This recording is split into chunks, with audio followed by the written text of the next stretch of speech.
listening to the IELTS podcast. Learn from tutors and ex-examiners who are masters of IELTS preparation. Your host, Ben Worthington. Hello there, IELTS students. This podcast is all about extending your essays. Now, there's usually two types of students. Those who write too much and those who cannot seem to write enough. And there's actually, we can use similar solutions for both of them. One of the solutions is to get a strong essay guide or a sentence guide that shows you what to write for every single sentence in the essay. And if you follow that guide, you only have to follow you only have to follow it 90%, and you still got a bit of freedom to put in your own sentences and your own thoughts. But roughly, if you follow that guide, you are there and you've got a strong, coherent essay that structures your ideas. Now, sometimes a student can follow that guide and still not have enough ideas. Not enough sentences or words, because maybe they put shorter sentences in the guide.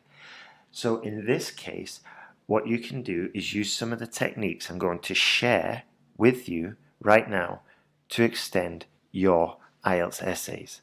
And if you do these techniques right, you're also going to boost your vocabulary score. Now, before we start with this, I just want to mention that if you've taken your exam and you haven't got the result, what I would strongly recommend is don't take it straight away. Listen to the success stories of the other students, and most of them decided, okay, I'm going to wait 3 months and I'm going to put in some solid work to improve my writing skills, my essay skills. I'm going to invest in a program, and even if the program costs you $130 or $100 or $70, if it saves you $300 when you pass the exam because you don't have to take the exam again, then it's basically a very good investment. Now, I wanted to mention these students because all of the students had one thing in common, and this is common not only for these successful students, but anybody successful. Let's have a look at Vincent van Gogh, a famous Dutch artist. He just kept on drawing and painting, and he produced over 800 works. And fair enough, he did die of depression, and nobody recognized his genius when he was alive, but now he's one of the most famous artists in the world. Also, the Harry Potter creator, J.K. Rowling, she was on welfare. She was receiving social security payments. She was depressed, divorced, single parent, but she kept on writing. And now she's one of the richest women in the world. Stephen King, he's a famous author. He was writing. I've actually read his biography and it's really interesting. And he's just kept on writing and writing. And he got about 30 rejections for one of his novels. Then his wife found it in the rubbish and told him to keep going. And eventually it got accepted. But the key here is just to keep going. Don't keep paying for exam after exam after exam. Get some feedback. Improve your work, and then submit to do another essay. I know this isn't 100% IELTS related. However, I do think it's an important piece of the puzzle when you're trying to get your IELTS success, when you're going for IELTS success. The key is just to work on your skills, improve your skills. Then eventually, once you've taken steps to improve, once you can see an improvement, once you see the errors that you used to make, they start disappearing, and you've got a good structure for your essay, then it's time to do the exam again. And this isn't just for the writing. You can apply this for the speaking, for the reading, for the listening, for all components. Now then, let's get started. So, there are quite a few different ways to extend your essays. Now, one of these is commas. And this can extend your sentences because we can obviously squeeze in another clause in there. I'm not going to go into that aspect, but what I will mention that we can use lists.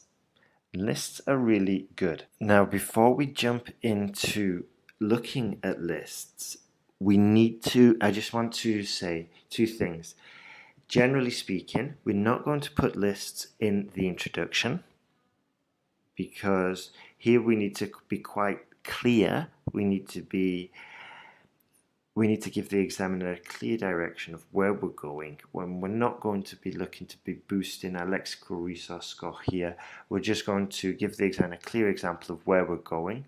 And likewise with the conclusion, I probably wouldn't include a list in the conclusion because in the conclusion you're not really arguing anything, so you don't need to give a list of reasons, but you do need to just give an overview, a summary of your position, of your argument. So we're not going to use lists in the introduction or in the conclusion. We're going to use these lists in the body paragraphs. And in the sentence guide, I'll just mention briefly, there is a specific sentence where you can put in the list and it just works perfectly because you are boosting your score and it's the perfect moment to put in the list. So I'll give you some examples of how we can use these lists. So the first one, we're going to use a list with commas, obviously. And like I said before, so I'll give you a sentence. We have a typical sentence. We can say, traffic congestion charges are becoming increasingly common due to their effectiveness. Other measures have had less impact. Now, hopefully you might have written that sentence down and you could have identified an opportunity to extend the essay, extend the sentence.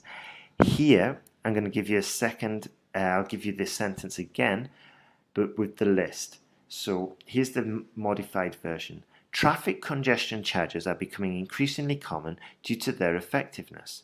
Other measures have had less impact, such as cycle lanes, pedestrianised zones, and time zone limits. Can you see how that extra addition of maybe 1, 2, 3, about 10 words? Here what we did is we just saw the word other measures, and if you're well trained, you can think, okay, let's have a look at some of the other measures. Why don't I just mention them? And this is topic-specific vocabulary, and this is what helps you boost your lexical resource score. I'll give you another example. A home gym should have a lot of specific equipment to work and develop each muscle group. Now, if we look at that sentence, where's the opportunity to extend this? I'll read it again. A home gym should have a lot of specific equipment to work and develop each muscle group. Well, we can extend this sentence with a list by mentioning the specific equipment. So we can say, sometimes you might have to reorganize the sentence, which is what I did here, just to make it sound a little bit better. But here's the new sentence.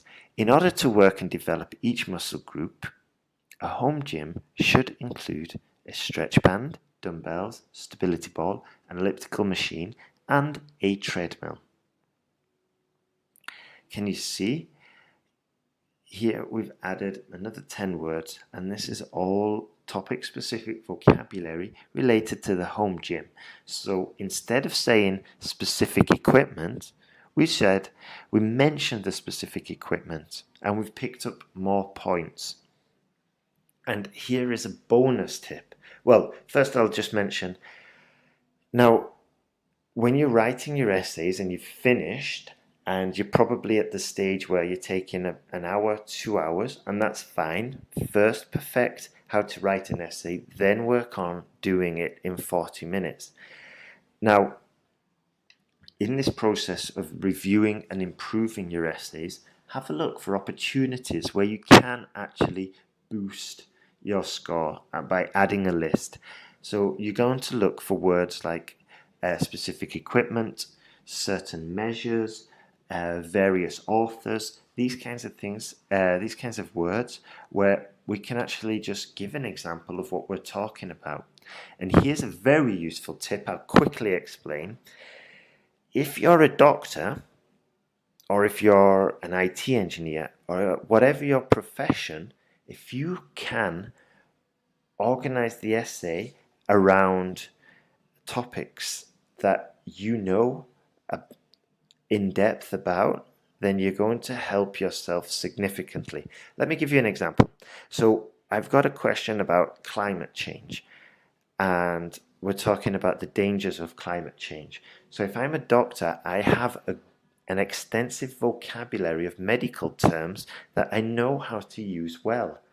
And I will probably talk about lung disease, respiratory problems, breathing problems, asthma, maybe blood capillaries. And doing this, I'm going to include topic-specific vocabulary. I'm going to be using the vocabulary correctly because it's my topic, and it's going to help me significantly. I'll give you another example. If we've got an essay about climate change again, and I'm a software engineer, then I might want to talk about the solutions of climate change, and some of these solutions might include statistical modeling of big data, or computational analysis of big data and of having different data points around the globe which are fed into a big quantum computing machine like Big Blue at IBM. Okay, I don't know if that's true or not, or if it's possible, but it sounded believable. And if I was a computer engineer or a software developer, I would probably know if it would be plausible, or if it's believable, or if it's possible, or if it does exist. So here, in a nutshell, if you know about a certain topic in certain detail, then organize your essay around it and use lists furthermore to boost your score. Now, let's have a look at another way to increase our essay count, our word count. So we can use semicolons. So these are used in place of commas in lists where the items listed already have commas in them. Okay? So we could say the department heads who received recognition were, semicolon, Dr. Goulon, immunology, semicolon, Dr. Hill, neurology, Dr. Muro, ophthalmology, blah, blah, blah. And we can put them like one after the other just to list all the certain people there. So I'll give you another example. According to recent surveys, the best places to visit for vacation are Paris, France, okay, semicolon, Rome, Italy, semicolon, New York, USA, semicolon, Queensland, Australia, and London, England. Can you see? We're just putting them after, in this case, we'll put the city and then the country.